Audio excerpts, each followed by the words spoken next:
Buenos días a todos. En esta oportunidad tengo el agrado de presentar a ustedes al profesor doctor Ricardo Real Zipa, con el cual tengo una amistad de muchas décadas ya. No son años, son décadas. Algunos antecedentes previos, esto es básicamente para los jóvenes, porque Ricardo Real es una persona muy conocida en sus comentarios, en su labor pública, en la labor privada y todo lo que hizo la Universidad de Chile y que sigue haciendo, porque los grandes maestros de la universidad proyectan independientemente del entorno y de la gente que esté ahora. No es posible, es como hablar de Corsadeira y olvidarse que es de la Universidad de Chile, o de Alejandro Goich, o gente de esa naturaleza, gente de muy alto nivel. Bueno, Ricardo pertenece a esa élite de gente que hizo mucho por la universidad y sigue haciéndolo. Él es hijo de don Elías Israel y la señora Perla Zipper. Bueno, está casado con la señora Sara Cofré, tiene 2 hijos, Daniela e Igal, y 3 nietos. No sé si sigue el mismo número de nietos. Son 4 ya. Van 4, tengo Vicente, Julián y Dalia, no sé quién me falta. Me falta alguien, Vicente, Julián y Dalia. Me falta y doña Ilana. Ilana, esa es la 4ª. Bueno, él, impresionante, pero él estudió en el Liceo A59, es un liceo de hombres. Fue dirigente estudiantil y luego en la Facultad de Derecho de la Universidad de Chile. Bueno, ha hecho tantas cosas, pero en la vida académica, su carrera académica se inicia en la Facultad de Derecho de la Universidad de Chile en el año 72. Es un tiempo bastante extenso que ha ocurrido. Y a nivel internacional ha hecho una gran cantidad de cosas. He investigado visitantes de la Universidad de Pittsburgh en el año 77 a 78 y luego profesor auxiliar de la Universidad de Exeter en el Reino Unido. Trabajó en Estados Unidos como profesor visitante Fulbright en Wheaton College en el estado de Massachusetts. Bueno, de vuelta en Chile se incorpora al naciente instituto, era algo que yo conocí, de ciencias políticas de la universidad, donde llegó a ser director desde el año 1983 al año 2001. Bueno, digamos, los antecedentes de Ricardo son enormes, ha escrito una gran cantidad de libros. Podríamos pasar varios minutos, pero en realidad yo voy a publicar varios de los antecedentes, Ricardo, así que si alguien quiere enterarse de más cosas, encantado. Lo vamos a hacer. Nosotros tenemos medios para hacer eso, que es la revista electrónica Inglo Mayor, donde Ricardo es un senior editor de la revista desde que partió. Así que, bueno, yo doy la bienvenida a Ricardo y agradezco muchísimo su gran gesto. Y en este momento bueno, hay un acuerdo, Ricardo se va a referir al mundo en post-pandemia, que es un tema bastante relevante. Nosotros hemos tenido varias entrevistas de John Rawls con respecto al futuro del trabajo, la etapa post-pandemia. Es decir, el tema es un debate abierto a nivel mundial. Y es bueno que en Chile, creo yo, y en países latinoamericanos, los más jóvenes sepan, y bueno, lo que viene. Así que Ricardo, te dejo la palabra y por favor, y además aprovecho de agradecerte todos los videos que has enviado, grabados, los cuales los he difundido. Así que, bueno, hemos hecho todo lo que tenemos que hacer. Así que adelante. Muchas gracias, doctor Acevedo. Roberto, es un gusto estar acá. Y más que una charla, va a ser, por supuesto, un diálogo de los distintos aspectos que yo veo que van a ser muy relevantes en lo que va a ser inevitable, que al igual que con tantos otros virus en la historia, nosotros los seres humanos vamos a tener que aprender a convivir con este. Nos une una larga trayectoria académica y muchas cosas que hicimos conjuntamente. como haber participado en la unidad académica que precede al Senado Universitario actual y que redactó el actual estatuto de la Universidad de Chile, que para quienes son fuera del país habría que contarle que esto es el equivalente a una ley de la República. Pero más allá de todo, lo primero que quisiera mencionar, que probablemente yo siempre utilizo una imagen que me da mucha fuerza. Me pregunto cómo miraría lo que yo voy a decir un historiador del futuro. Alguien que mire hacia atrás en 500, 10, 50 años y trate de darle mayor sentido a lo que nosotros vemos. Por supuesto, la definición de urgente y de importante no va a ser la misma. Y probablemente le va a llamar la atención a este historiador del futuro que cuando los seres humanos se sentían muy satisfechos de sí mismos, de su dominio sobre la naturaleza y también, como en toda la historia, sobre otros seres humanos, apareció, todavía no sabemos cuánto de natural y cuánto hubo de mano humana en esto, este virus para sacarnos de la zona de confort que estábamos.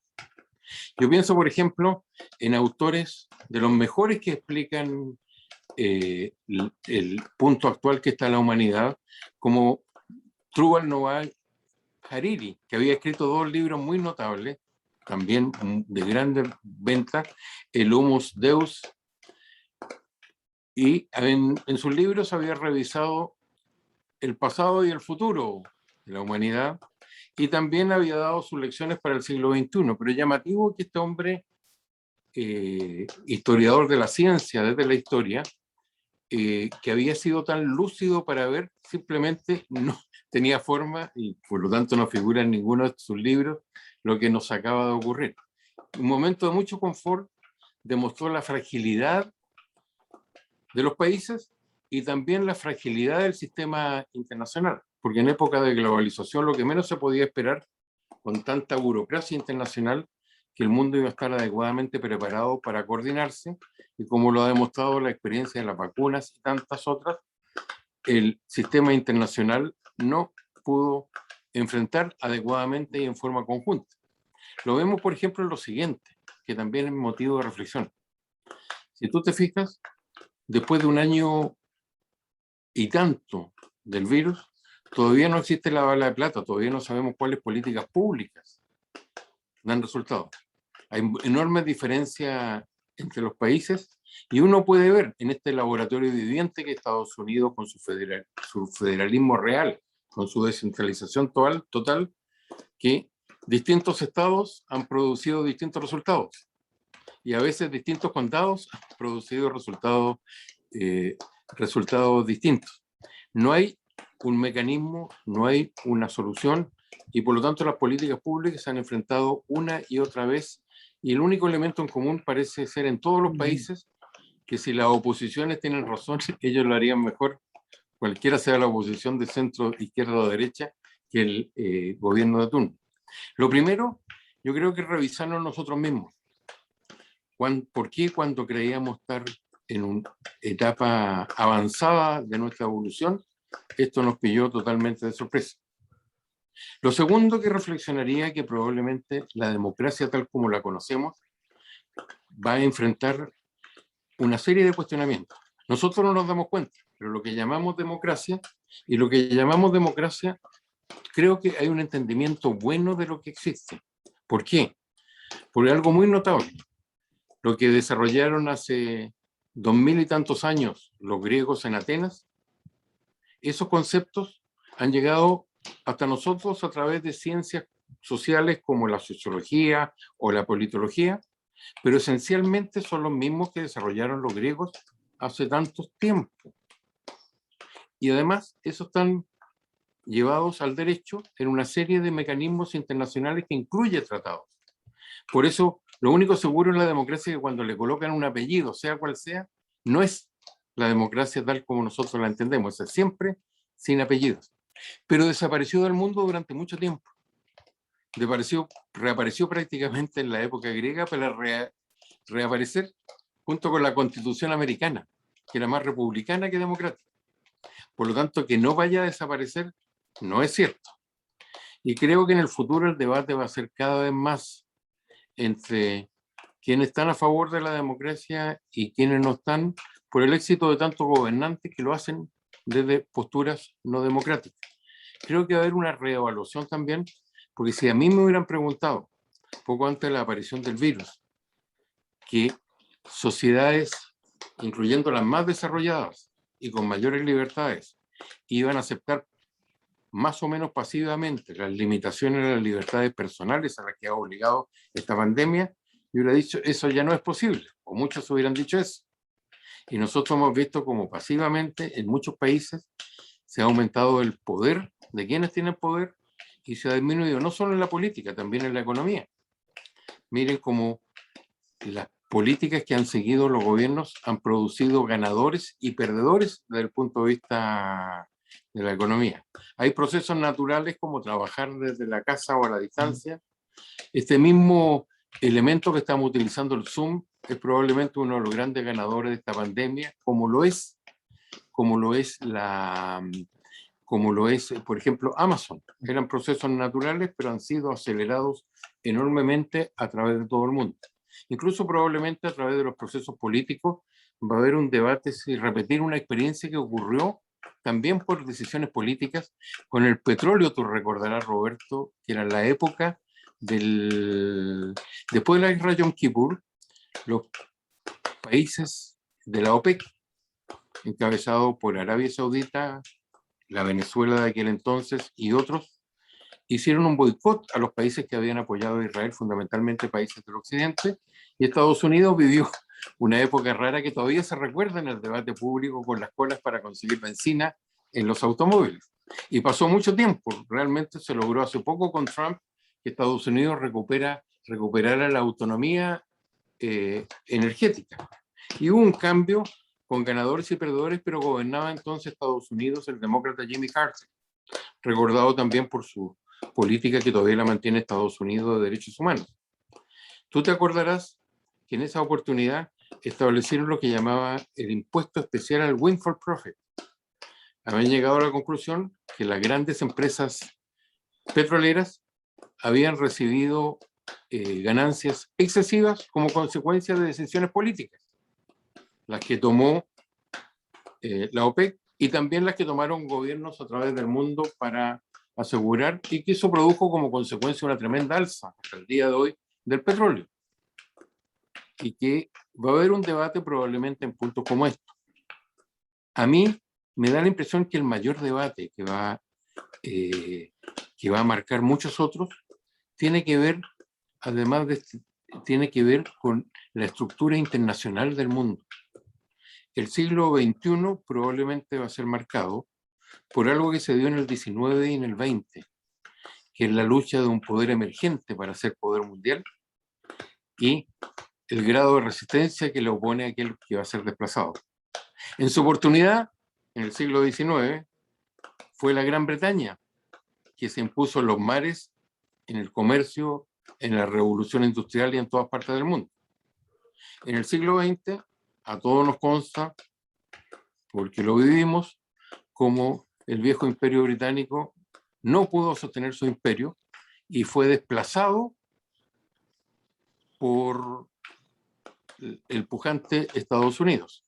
Y hoy día a todos nos consta que la gran lucha es una sola, entre la China milenaria y Estados Unidos, que sigue conservando su ventaja en distintas áreas, pero la gran duda es si tiene la voluntad para confrontar a este poder ascendente.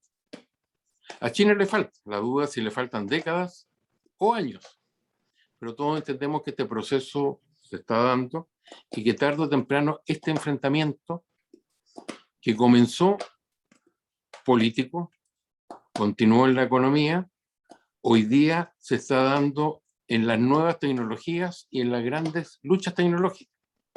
Incluso en el debate político norteamericano sale a frecuencia los argumentos que este paso de la energía petrolera a la energía verde hoy día produciría un solo ganador, que es el país que produce los elementos necesarios para esto, que sería Estados Unidos, y la duda es si existe la voluntad para hacer lo que en su oportunidad fue la Guerra Fría.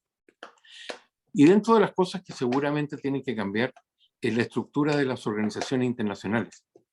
En un mundo globalizado, tiene muy poco sentido ver una estructura encabezada por las Naciones Unidas que obedece a la Segunda Guerra Mundial y a la Guerra Fría. Incluso la organización económica pre-globalización del mundo era la misma. Instituciones como el Banco Mundial y el Fondo Monetario fueron la expresión económica de lo que fue el Consejo de Seguridad y la Asamblea General de las Naciones Unidas. Pero en el mundo que hoy día vivimos son instituciones que tienen muy poco sentido. Lo demuestra la inutilidad en esta propia pandemia de la Organización Mundial de la Salud, lo demuestra el Consejo de Seguridad, que todavía está con los nombres de los ganadores de la Segunda Guerra Mundial, porque realmente la única explicación que no estén ahí ni Alemania ni Japón es exclusivamente que fueron los perdedores de la Segunda Guerra Mundial, y sobre todo que quedó condicionado por lo que fue algo que ya no existe, que fue la Guerra Fría en su oportunidad. Y evidentemente cualquier estructura internacional pasa por acomodar esta burocracia costosa y no muy útil, que además, como toda la burocracia en la historia del mundo, esta es la historia de las iglesias y de las grandes internacionales políticas, desarrollan su propia burocracia con sus propios intereses. Y a todos nos consta cómo a su interior se ha desarrollado una forma de imponerle ciertas instituciones que no son consecuencias de tratados al resto del mundo. Como introducción, yo veo un cambio en la lucha a nivel internacional, lo veo en el funcionamiento económico, lo veo en la estructura de poder del mundo, y creo que el elemento que va a clarificar eso, como fue en su oportunidad la Guerra Fría, va a ser cómo evolucione esta lucha declarada y con la voluntad a todo nivel de China de desplazar incluso a nivel tecnológico a Estados Unidos, y la voluntad que tenga Estados Unidos para confrontar directamente este proceso inevitable, pero no en su resultado. Creo que ese es un elemento muy básico para entender cómo creo que la estructura de estados nacionales van a enfrentar en el mundo post-pandemia, cuando recupere las libertades personales y esta forma de los desplazamientos, los viajes, recuperemos definitivamente la normalidad a nivel internacional. Creo que los países, sobre todo los pequeños, tal como lo demostró el caso de las vacunas, salvo excepciones, entre las cuales está Chile, van a tener que enfrentar este tema, y por lo tanto la necesidad de apoyos, cuando van a haber muchos países solicitando muchos recursos a nivel internacional. Y ahí vemos una diferencia muy notoria entre lo que están decidiendo los electorados en Latinoamérica con el resto del mundo, que en general están decidiendo, vemos ahí, decisiones de organización política y económica que van un poco al contrario de lo que está ocurriendo en el resto del mundo, porque va a haber mucha necesidad de inversión y de recursos. Y ahí se va a buscar mucho apoyo para tratar de combatir en cierta forma estos desequilibrios que ha logrado esta tremenda inversión pública que han hecho los países para mantener vigente su actividad o darle recursos a las personas que no lo poseen durante esta pandemia. Y al igual que en el caso de las vacunas, van a necesitar mucho apoyo políticos para estos recursos y también para lograr estas metas. Y esos son cambios, a grosso modo, que yo veo tanto en la política, tanto en la economía, tanto en nosotros mismos, para enfrentar el mundo que se está consolidando ya, pero que muestra un poco o algunos indicadores en torno a lo que nos dejó la pandemia. Y la raya para la suma creo que es una sola, Roberto. La raya para la suma es que nosotros, los seres humanos, vamos a tener que aprender a convivir con los virus como lo hemos hecho a través de toda la historia. Los virus llegaron antes que nosotros a este planeta Tierra, y seguramente en todos los casos es el ser humano el que ha aprendido a convivir con ellos, ha tenido que convivir con ellos, partiendo por el respeto común y corriente. Sí, eso es efectivo. Fíjate que hay algunas dudas grandes, fíjate, bastante grandes, porque ya no hay dudas pequeñas, son todas como océano, las dudas. Y la verdad es que el mundo de la incerteza ha crecido en forma creciente. Y ¿qué es lo que se ve desde acá, por ejemplo? No solamente desde mi punto de vista, sino de mucha gente, que la palabra solidaridad se ha perdido del vocabulario de las personas honorables. Dos, el honorable, no mucha gente lo entiende. Y la lealtad también es otra palabra que realmente se ha eliminado. Lo otro que me parece muy grave es la educación fallida en los hogares y la formación de segundo o tercer nivel en las universidades e institutos. La otra cosa que se ve grave, te das cuenta, es lo que va a pasar con los nuevos profesionales que logren un puesto de trabajo en esta nueva sociedad, en esta nueva estructura de sociedad a nivel mundial.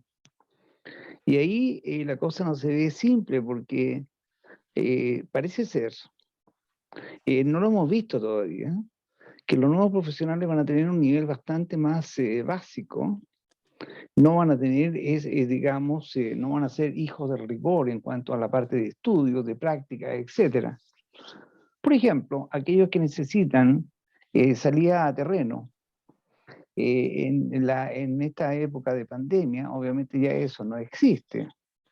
Y en consecuencia, por ejemplo, un ingeniero civil en minas o de minas, que tiene dos nombres, va a tener un retroceso, la verdad, y va a tener que moverse al día de alguna forma. Y lo más grave es que todo eso se da dentro de un marco de falta de agua y de falta de energía. Entonces, ¿cómo ves tú tanta cosa que hace que uno piense y la verdad que vea que el futuro se ve muy negro? Mira, yo estoy en general de acuerdo contigo. Vamos a tener que hacer un gran esfuerzo para redefinir muchos conceptos y para tener una discusión muy abierta al respecto. Uno de los cambios culturales que no son buenos es lo que yo llamo la revolución cultural de Occidente. Uno ve que la universidad, que era faro de la libertad intelectual, hoy día está llena de funas y de cancelaciones, negándose a sí mismo. La corrección política nos hizo un daño enorme y se lo hizo al sistema universitario a través de todo el mundo. Es un lastre para este debate abierto que, como tú bien dices al principio, tiene una gran característica: no tiene certezas, tiene dudas. Hay que recuperar en esta gran ofensiva que hay contra la herencia de la ilustración en la libertad de expresión, en la democracia, en muchas cosas, encabezada desgraciadamente por el sistema universitario. Uno ve que se ha querido establecer la certeza aún en el nivel orwelliano del lenguaje, definiendo amigos y enemigos. Una visión intelectual, el intelecto y la ciencia había logrado desprenderse de su pasado religioso. Y hoy día tú ves que en el debate intelectual y en el debate político hay una visión religiosa más que de pensamiento abierto. Quienes propugnan estas cosas en un lado y otro están llenos de certeza. Castigan al que piensa distinto o al que tiene un nombre distinto para las mismas cosas, y como lo dijo Orwell en 1984, si no puedes darle un nombre a las cosas, esas cosas no existen. Yo hablo de la revolución cultural porque tú recordarás que en la China se dio eso. Cuando Mao lanzó a esta horda de jóvenes con el librito rojo contra sus adversarios dentro del Partido Comunista Chino, se veía eso que dijo Orwell, que quien domine el pasado va a ser dueño del futuro. ¿Tuviste cómo se quiso acabar con la herencia confuciana de China? Comenzó con lo mismo que uno ve hoy día en todas partes del mundo: el derribo de estatuas que dejaron de ser piedra para pasar a ser vivas, con criterios que le damos en el presente a cosas que ocurrieron hace 200 años. A mí me asusta en Estados Unidos cuando tú ves, por ejemplo, lo siguiente: cuando tú ves que hay consejos en algunos condados educacionales que le quieren quitar el nombre de Abraham Lincoln o de Martin Luther King a establecimientos educacionales en esos condados. ¿Por qué? Porque como hombre de su época alguna vez poseyó esclavos. Lincoln, sin ver todo el resto, lo mismo que tú ves que hoy día todavía no se hace carne. y es parte del debate lo que decía Martin Luther King, que la gente no debe ser que el que soñaba con un país, que la gente no fuera definida por el color de la piel, sino únicamente por lo que había hecho y por su carácter. Entonces, necesitamos un mundo muy abierto, pero la universidad se está negando a sí misma. No puede existir la universidad porque toda su historia fue por esa lucha, y hasta hace algunos años teníamos muy claro que era una institución que había cambiado muy poco en 1000 años. Esencialmente era la misma esta reunión libre entre estudiantes y profesores. Había recibido las presiones de la religión, de las monarquías, de las dictaduras, y había sobrevivido. Pero hoy día no estaría tan segura porque al minuto que no permite este encuentro libre, que tú tienes estudiantes y profesores que se sienten afectados por esta falta de debate y de rigor intelectual, no estoy seguro si sobrevivirá. Sí, creo que va a tener que enfrentar el problema que tú señalabas. En el siglo XX surgió un fenómeno que no existía antes. Historiadores de la ciencia muestran cómo por el oeste y en todas partes del mundo, en China, etcétera, etcétera, oeste norteamericano en China, viajaban gente con un maletín y una píldora que se llamaban a sí mismos doctores. Hasta que la sociedad en el siglo XX le concedió a la universidad la misión de ser el acreditador profesional y de los conocimientos para el resto de la sociedad.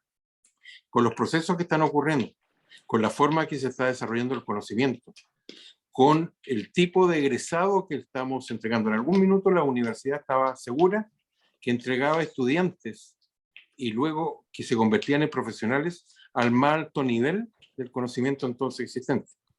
Hoy día no hay esa certeza, por lo tanto hay un montón de dudas y quizás, como tú decías, es todo lo contrario. Estamos entregando gente que llega a decir que son profesionales y que no tienen las competencias suficientes como para estar seguros de eso. Creo que va a tener que enfrentar ese debate si va a poder mantener el respeto. Si la ciencia al más alto nivel de quienes la ejercen va a seguir siendo hecha a su interior o fuera de esta institución del minuto que no puede asegurar la libertad intelectual a quienes allí trabajan. Ese es un debate muy profundo y mi gran duda es si la universidad, como lo fue durante todo el siglo XX, va a poder ser la institución en la cual pueda tener confianza el resto de la sociedad, que se pueda dar este debate al más alto nivel. Pero eso significaría volver a discutir las cosas sin ningún prejuicio y significaría también enfrentar el tema de qué tipo de profesional estamos entregando al mundo. De hecho, hasta el siglo XIX fundamentalmente, y la propia Universidad de Chile nació y durante décadas no formó profesionales. Porque eso era la realidad hasta que comenzó el debate junto con el ascenso de Estados Unidos entre la Universidad Napoleónica y la Universidad de Humboldt, si iba a haber investigación o si iba a formar profesionales. Pero ese debate es uno muy adecuado y creo que la pandemia lo va a hacer tan efectivo como también lo que hemos descubierto en esta pandemia. Uno, que muchos de los avances en paridad real de igualdad laboral entre hombres y mujeres quedaron aplastados por algo muy viejo, que al no enseñarse en los colegios, por presión de los sindicatos o de los colegios profesionales o de profesores, la mujer tuvo que abandonar en gran escala el mundo laboral para volver a hacerse cargo de niños que permanecían todos los días en la casa, y un resultado que sea cual sea, mató muchos de los avances que se habían hecho en equidad social, desde el punto de vista que obviamente aquellas familias con menos recursos, me refiero no solo económicos, sino también redes intelectuales, y los hijos de la gente más pobre han sido afectados en Estados Unidos, en Chile, en todas partes del mundo por la decisión de poder entre los estados, por un lado, los gobiernos, y por el otro, los sindicatos profesionales. Aquí en Estados Unidos se hace una tremenda diferencia y mucha gente, hubo mucha movilidad de gente de estado donde no se estaba enseñando la educación pública hacia, o en la privada o religiosa en algunos casos, hacia aquellos estados donde sí había acceso a la educación presencial. Entonces, creo que la pandemia nos va a obligar a repensar, entre otras cosas, el rol de la universidad, porque yo estaba seguro que era la institución que no había cambiado en 1000 años, y los sucesos, sobre todo aquí en el sistema universitario de Estados Unidos, me lo demuestran. Efectivamente, efectivamente. Pero fíjate que existen tantos temas realmente que es importante que la gente joven los conozca, porque realmente los jóvenes son el motor de las cosas, el motor de la investigación, etcétera. Y los seniors, es decir, personas de nuestras edades, nosotros estamos más bien para abrir ventanas de oportunidades a los jóvenes. Esa es nuestra tarea. O sea, intelectualmente decirle, mire, yo creo, supongo, sugiero, etcétera, dada la experiencia y el conocimiento acumulado que tiene la gente. Pero nosotros vemos hoy en día debates que se dan en la Universidad de Chile, en la Universidad Católica, que son las más antiguas, por eso las he mencionado, en los cuales la verdad es que no sé qué están debatiendo. Y no sé si están hablando de temas de poder, en temas transientes de, no sé, de un conocimiento falso, porque el verdadero conocimiento es simplemente la búsqueda de la verdad. Nada más que eso, nada más que Nada eso, más. nada más que eso, nada más ni nada menos. Y la verdad no tiene en absoluto color de ninguna naturaleza. No tiene, no es algo religioso, no es algo político, ¿no? Porque si uno se pone a hablar, fíjate Ricardo, desde un punto de vista de la religión, tiene que tener cuidado porque la religión es una filosofía de vida. Sí. Y el bien más grande que nosotros tenemos es nuestra libertad. Nosotros podemos elegir cómo queremos vivir. Así es. Entonces, en este momento, muchos se sienten amenazados, ¿cierto? Por corrientes que no son de extremistas, son de personas que desean conquistar el poder por el poder. Así es. No es la Guerra Fría. Claro, entonces estamos llegando a, por ejemplo, Chile, que es un país relativamente tranquilo, con una población tan pequeña, ha experimentado unos cambios que son tremendos. Por ejemplo, en este momento tenemos una deuda pública del orden de $100.000 millones. Así es. Que es realmente una cantidad exorbitante. Y aún hay gente que estima que podemos endeudarnos más, que podemos llegar a un 80 o 90% del PIB. Sin entender en absoluto de que, por ejemplo, lo que produce Chile a nivel de cobre, fíjate que todo lo que llega al país del orden de un 10% queda acá en Chile, del Producto Interno Bruto. Las fuentes no renovables, la verdad que las nuevas inversiones significan una cantidad de dinero que es enorme. Y por lo tanto parece ser que en este país y en otros, como Argentina, por ejemplo, como Perú, etcétera, etcétera, se está tomando un modelo en el cual ellos han ido perdiendo lo que tenían, que no fue nunca de ellos, porque cuando nos llegamos a la naturaleza, nosotros llegamos, estaban los ríos, estaban los mares, estaba todo. Entonces, lo que hemos hecho es dar la impresión, ¿cierto? Y la convicción para mucha gente que hemos ido destruyendo nuestro propio entorno. Sí. Y hemos destruido el concepto de familia, hemos destruido el concepto de una sociedad civilizada. Estamos haciendo una ciencia que no es la correcta. Porque Chile, por ejemplo, no puede darse el lujo de subvencionar a países que tienen una gran cantidad digamos, de dinero para hacer este tipo de investigaciones. Chile no podría mandar un cohete a Marte, por ejemplo. Sería una ridiculez. No obstante que hay algunos chilenos que creen que podemos ir a Marte. Entonces, aquí tenemos de todo. Yo creo que está bien. La gente es libre de pensar siempre y cuando esa libertad no pase a llevar la libertad de los demás. Exactamente, sí.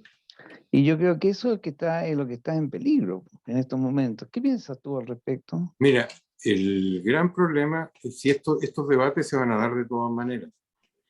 En algún minuto de la evolución, la universidad obtuvo el rol del lugar privilegiado donde las sociedades situaban ese debate.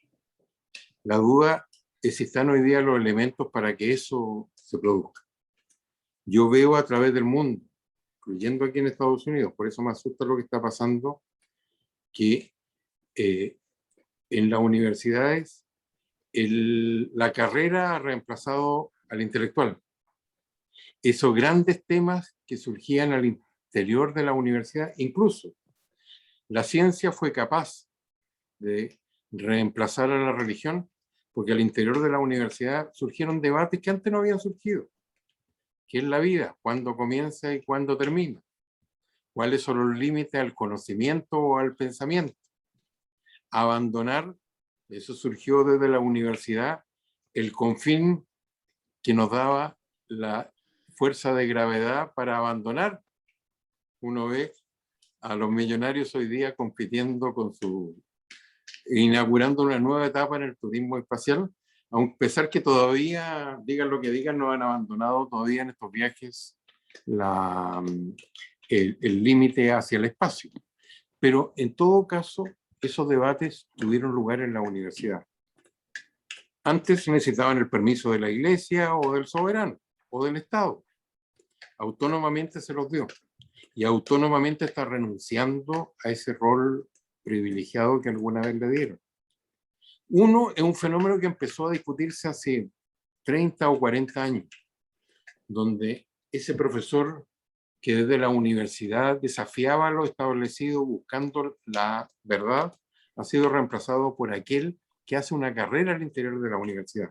Por eso lo perverso de la corrección política, por eso lo perverso de alguien pensando que su decisión, lo que investigue, ni siquiera lo que diga. O sea, volvemos a Orwell, uno de los, quizá el autor que mejor ha envejecido, ya que su obra sigue hablando por él. Eso le marca su futuro en la academia. Uno no ve ya ese elemento virtuoso de la gente que alguna vez ya había hecho un aporte al país y volvía siempre a refugiarse en la tranquilidad y libertad que le daba el sistema universitario. Son fenómenos que ya no están ocurriendo en la masividad que ocurrían antes. Entonces la pregunta es si estos debates se van a dar desde la universidad en forma privilegiada o marginalmente en la universidad mientras no se recupere este tema, porque pensar en la forma como tú lo has planteado requiere sobre todo mucha libertad y no estar preocupado si está tu puesto objeto de alguna funa o peor, de ser expulsado de la institución simplemente por lo que tú piensas, ni siquiera por lo que haces. Entonces, lo que pasa es que ahí en ese punto, fíjate que hay varios temas. Cuando ciertas autoridades transitorias que en algún instante se vuelven realmente dementes, creen que son especie de reyes de la universidad de por vida, toman decisiones que no les corresponden, que nadie se las ha dado.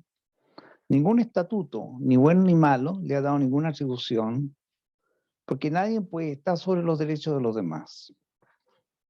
Y esa cosa es básica, y eso viene de las casas, cuando los padres a ti te enseñan, y eso se llama educación. Y en Chile se confunde la educación con la formación, creen que son sinónimos acá las cosas. Entonces hemos perdido el elemento más importante, que es tratar de entender. Yo, por ejemplo, contigo entiendo muy bien, porque tú hablas castellano, yo hablo castellano, tú hablas inglés, yo hablo inglés, entendemos bien, tenemos un estudio que es bastante semejante, yo estudié en Inglaterra también, en Estados Unidos, etc. Pero, ¿qué pasa cuando tú conversas con una persona, cualquiera de estos temas, y la persona sobre un tema, digamos, A, entiende un B, donde B es perpendicular a A? Y estamos hablando del mismo tema, entonces no hay cómo llegar a la otra persona. ¿Cómo poder vencer esa barrera en un tiempo que sea razonable? Esa es la gran duda que yo tengo sobre la centralidad en este nuevo mundo del sistema universitario para abordar estos debates. No me refiero a que alguien produzca algo al interior de la universidad, sino el ambiente en el cual se generó esta etapa tan virtuosa del pensamiento y del conocimiento. Por eso me asusta también y no veo un movimiento que que nos proteja en este sentido.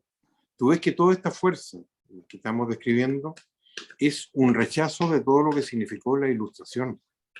Hoy día en el mundo sería difícil pensar en un Voltaire que dijera: doy mi vida para defender lo La que tú digas, libertad. en total desacuerdo contigo, la libertad. La base de todo, como tú dices, ninguna autoridad, magistratura, persona ni reunión de personas, y eso es un principio que ha estado en muchas constituciones antes de Chile y en todo el mundo, puede atribuirse ni aun a pretexto de circunstancias extraordinarias otra autoridad o derecho que lo que expresamente le hayan sido conferidos. Tú ves en las universidades, en organismos públicos donde la gente cree que por el hecho de ocupar un puesto tiene derechos que nadie le ha otorgado y que van en contrario de todo esto. Pero eso significa proteger la herencia de la Ilustración partiendo por lo más importante, la libertad de pensamiento y la libertad de expresión. Y eso lo que está siendo cuestionado en tantas universidades a través del mundo, por un sistema de carrera que te obliga a ser obsecuente con el poder interno, y sobre todo un sistema donde la institución y la sociedad te garantiza que puedas pensar con total libertad. Eso es lo que más asusta. Ese es un tema central porque fíjate que en estos momentos, si tú observas los diarios, la televisión, bueno, la televisión, los noticiarios no se pueden ver realmente en este país, no hay nada que ver acá. Yo veo la BBC 1, The World Service, veo lo que puedo, pero no esto. O finalmente prefiero ver una película en Netflix que tenga contenido. Entonces, ¿qué es lo que ha ocurrido? Lo que está pasando es que no hay forma de entendernos.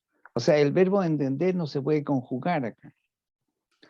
El otro tema que es re complicado es que cuando tú ves propaganda, como que los centros de educación técnica y superior necesitan hacer mucha propaganda para captar alumnos.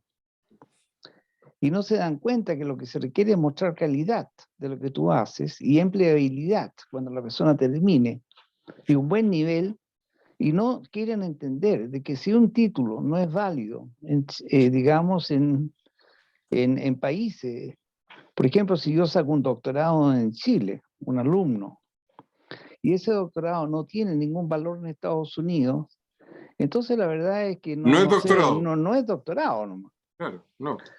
Es como la titularidad, que muchos desean ser profesores titulares, cuando la titularidad se define como esencialmente vacía. Claro. La persona tiene que hacer un esfuerzo muy importante para llegar a ser un profesor titular de una universidad de prestigio. Pero la titularidad es universal, no es local, o si no, no tiene ningún sentido. Entonces, como te digo, todo eso se ha ido perdiendo. Sí. No, si ese es el punto grave para enfrentar el mundo post-pandemia. Mira, en algún minuto todos creíamos que por lo menos el sistema universitario lo tenía claro, que habían estándares, si no eran internacionales, no eran estándares. Y habían elementos que yo creo que fueron básicos en por qué la Guerra Fría se resolvió no por una guerra, sino por el desmoronamiento de un tipo de régimen. Yo creo que los chinos están aplicando todo lo que aprendieron del desmoronamiento de la Unión Soviética. El desmoronamiento de unos no lo resolvió una guerra. Mira, esa frontera que estaba la más armada del mundo, en Berlín, no cayó sin un balazo, simplemente se desmoronó el muro. ¿Qué fue lo fundamental que tuvo Estados Unidos y el Occidente? La libertad. Pero hoy día, fíjate lo que ocurre. Nosotros creíamos tener claro que había una parte del mundo donde la educación no era educación, sino intentaba hacer adoctrinamiento, donde los medios de comunicación no eran confiables por los sesgos que ellos tenían. El estilo de Pravda era un diario oficial que comunicaba una verdad religiosa a los súbditos o a los ciudadanos. ¿Qué ocurre hoy día? Lo mismo que con la democracia. La democracia es una sola, pero en muchas partes se le ponen apellidos. el minuto que tienen apellido, no lo es. Lo mismo, creo yo, ha pasado con la educación, que en muchas partes se están confundiendo la educación con adoctrinamiento, y eso incluye el Estados Unidos de hoy. Y segundo, los medios de comunicación. Tú no buscas que te informen de hechos, sino personas que se sienten empoderadas para transmitirte sus verdades, sus sesgos. A mí me impresionó mucho cuando decidí radicarme acá, que tú tenías que ver varios medios o leer varios medios para informarte de hechos. Había en televisión, pero también en los diarios, algunos muy prestigiosos. Lo que descubrí era la visión Fox de la realidad o la visión CNN de la realidad. No era que te entregaran opiniones, porque uno las puede contratar, y hoy día uno puede incluso googlear, aunque sea Wikipedia, por lo menos informarte de algunos hechos, muy rápidamente.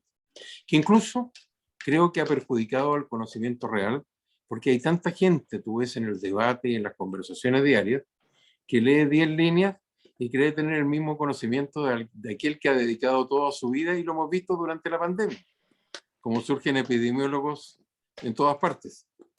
Pero Efectivamente.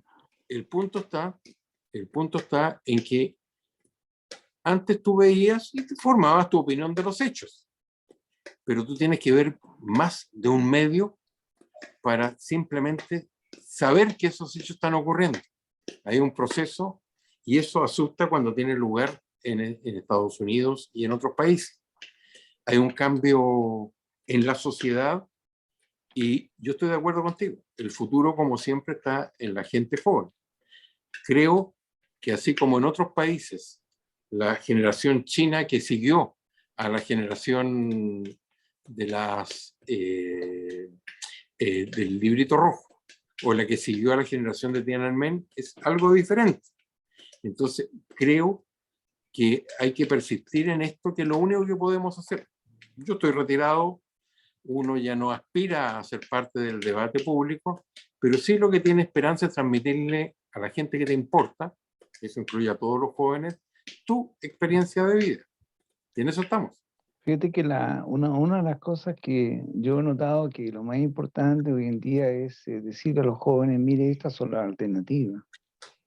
Estas son las ventanas de desarrollo que nosotros hemos visualizado.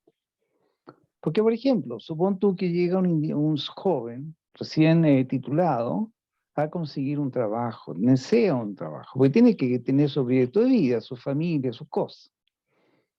Y llega a una empresa y la empresa le dice, perfecto, usted es ingeniero en lo que sea, o es físico, o es químico, lo que sea.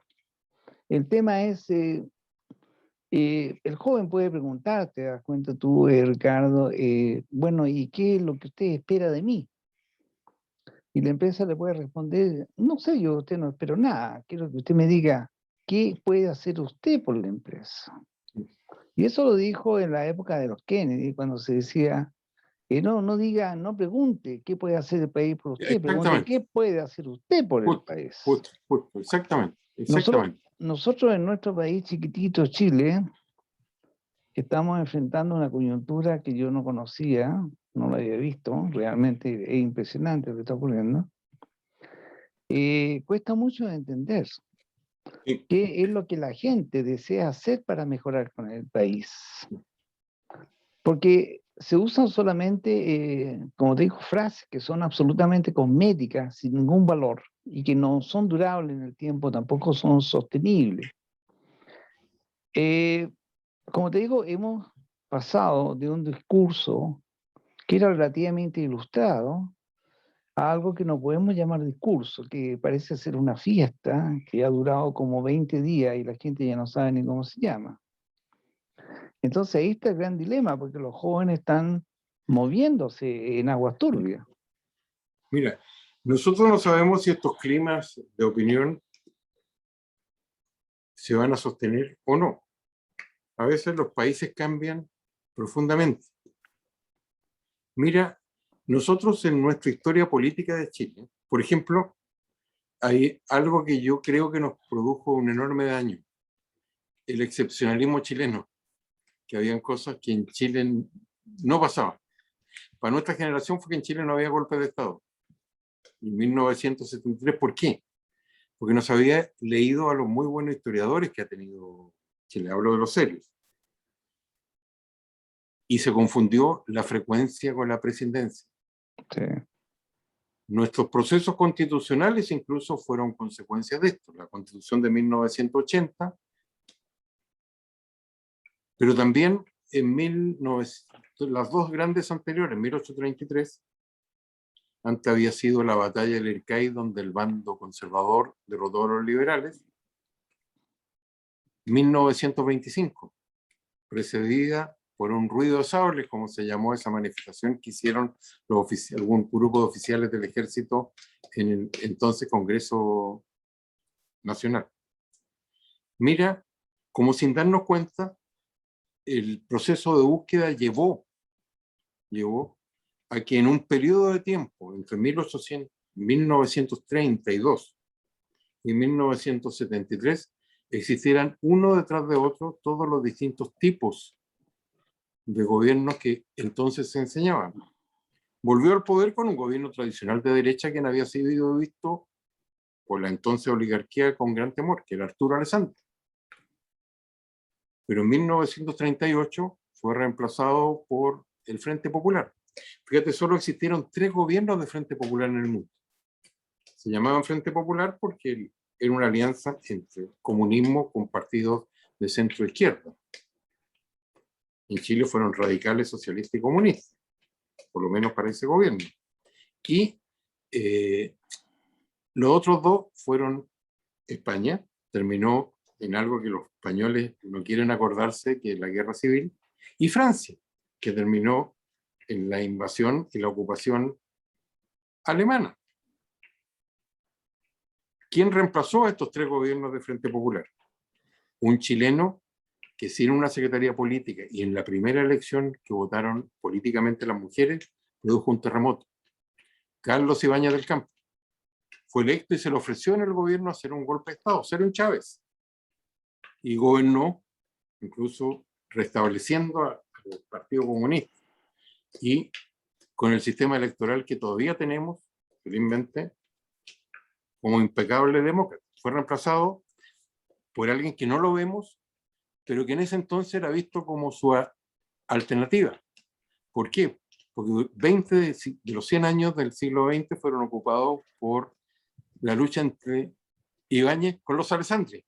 Y don Jorge Alessandri, aunque no lo veamos hoy día, era visto como el hijo de aquel con el que había tenido esa relación tan conflictiva. Llega la Revolución en Libertad de Eduardo Frei padre, un gobierno de grandes cambios, y los 1000 días del presidente Salvador Allende. Lo otro ya está fresco. Pero ¿qué te digo? Que se busca. ¿A dónde nos llevará esta búsqueda? Y ahí surge la regla de oro de la democracia. Cuando las elecciones son democráticas hay que respetar la voluntad de la gente. Pero ojo, los pueblos tienen que asumir la responsabilidad de aquellos que hicieron libre y voluntariamente. A veces se cambia con gran velocidad. A veces persiste las consecuencias de la decisión, como Argentina, que lleva tantos años con las distintas variedades del peronismo en el poder. Lo claro, y ahí podemos volver a lo que debería ser la base de todo, los datos. Por eso mi reclamo contra el país de la libertad de expresión no es que una gente opine lo contrario de otra. Es parte del debate. Es que no te informen de todos los hechos y se los supriman ellos mismos, los sesgos. Y en el debate público en Chile, ese elemento se está dando. Y a veces los pueblos tienen que reaccionar. Nuestro momento va a ser en un par de años, cuando Chile no produzca, y ya está entrando a esa etapa, aunque nada cambie, lo suficiente para pagar la deuda externa. Los países que han entrado en eso no han salido. A veces se meten en un sistema que le permite captar esos recursos, como son esos, cuando se habla de que tenemos todavía lugar para endeudarnos, porque todavía se le sigue prestando plata a Chile porque sigue pagando. Tú ves que hay países europeos muy importantes que tienen 150, 180 o más % de su producto, de todo lo que produce, en deuda. No pueden aspirar a pagar la deuda, incluyendo pensiones. Lo único que pueden hacer es pagar los intereses. Y los defaults se producen cuando ya ni siquiera pueden pagar esos intereses. No reciben las suficientes inversiones. Pero Entonces, claro, Chile en un par de tema. años más, perdona, y con esto termino, entraría a un sistema donde solo va a producir y generar lo suficiente para pagar los intereses, no para pagar la deuda. Claro, pero el problema es el siguiente. Chile en este momento tiene más de 18 millones de bonos. Diversos bonos, por distintas razones. Los bonos no han sido creados en la época de pandemia. No. Los bonos vienen de mucho tiempo atrás. Así es. Y yo creo, siempre he pensado lo siguiente, yo no quiero que me den nada. Yo quiero yo ganarme lo que yo tengo, aunque sea poco. ¿Te das cuenta? Yo vivo al frente del estadio de Colo-Colo. ¿Tú lo conociste acá Sí. en la calle departamental? Y no Sí. me gusta Colo-Colo. Ahí fui. Sí. Claro. Pero aquí vivo y no siento ninguna necesidad de ir a vivir a Las Condes ni en ningún lado. Claro, por supuesto. Yo me siento feliz acá. Claro. Me compré una No, pequeña bueno. casita, imagínate, en Colina, me costó 500 unidades de fomento. Pero realmente yo lo paso muy bien allá con mis perritos, mis cosas. Es tu O casa. sea, mi felicidad es otra. Claro. ¿Te das cuenta? Que son los grandes valores que uno tiene, los principios inculcados por sus padres, por su familia. Lógico. Así es. Así Yo lo es. que quería pedirte era lo siguiente, que necesitamos en estos momentos, yo noto, no solamente charlas técnicas dadas por los especialistas, amigos míos, que yo tengo en todo el mundo, pero que pudiéramos, que nos pudieras contar más y más cosas para que los jóvenes se fueran, vayan, oye, viendo qué posibilidades tienen. Sigamos en contacto, amigo. Porque lo que Sigamos estamos haciendo acá son pequeños debates bastante más académicos. Y eso es lo que necesitamos. Porque esta no es una entrevista política que uno te llama a preguntarte cosas que no tienen ningún sentido. No Y, tiene vamos, ningún y lo que podríamos no hacer es, hagamos entrevistas políticas cuando haya algo que conversar en política. No, por supuesto, hoy día no lo hay. Hoy día no tenemos nada. No, Oye, nada. Ricardito, dale saludo a tu En tu señora, nombre. a tus dos Y hijos. aprovecho a preguntarte por uno de tus hijos, con quien coincidí en alguna universidad en algún minuto, no sé si él te contó. ¿Cuál de todos? que Fue Alfredo. Alfredo puede haber sido, en la Autónoma. El Autónomo, sí, él te quiere mucho a ti. Sí. Sí. Yo lo sé, establecimos una gran relación y después me enteré que era hijo tuyo. Sí, y la otra es mi hija Sisi, que tú la ayudaste mucho. Ah, ¿verdad también? Claro. ¿Ves cómo tengo los problemas permanentes de memoria que me dejó el coronavirus? Oye, Así un abrazo que, grande y seguimos en contacto. Oye, dale cariño a todo, Ricardito, y estamos en contacto. Chao, mijito. Un abrazo. Un Chao. abrazo grande, chao.